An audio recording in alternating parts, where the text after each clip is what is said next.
అండి. ఈరోజు మనం హెల్తీ డ్రై ఫ్రూట్స్ మిల్క్ షేక్‌ని ఎలా చేయాలో చూద్దామండి. దానికోసం బాదం, జీడిపప్పు, పిస్తా, పంప్కిన్ సీడ్స్, సన్‌ఫ్లవర్ సీడ్స్‌ని ఒక రోజు ముందే నానబెట్టుకోవాలండి. మీరు ఈవినింగ్ చేస్తున్నట్టయితే మార్నింగ్ నానబెట్టుకుంటే సరిపోతుంది. మీ దగ్గర అంజీర్, వాల్‌నట్స్ ఉంటే కనుక వాటిని కూడా తీసుకోవచ్చండి. మీ దగ్గర ఏ డ్రై ఫ్రూట్స్ అవైలబుల్‌గా ఉంటే వాటితోటి మిల్క్ షేక్‌ని తయారు చేసుకోవచ్చు.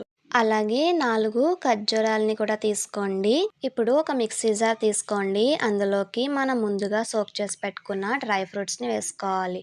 అలాగే బనానాస్‌ని కూడా వేసుకోండి.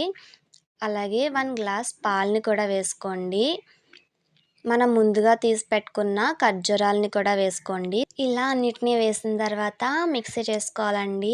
ఎంతో టేస్టీగా ఉండే డ్రై ఫ్రూట్స్ మిల్క్ షేక్ అనేది రెడీ అయిపోయినట్టే. ఒక గ్లాస్‌లోకి సర్వ్ చేసుకొని పైన హనీతో గార్నిష్ చేసుకుంటే మన healthy dry fruits milk shake అనేది రెడీ అయిపోయినట్టే.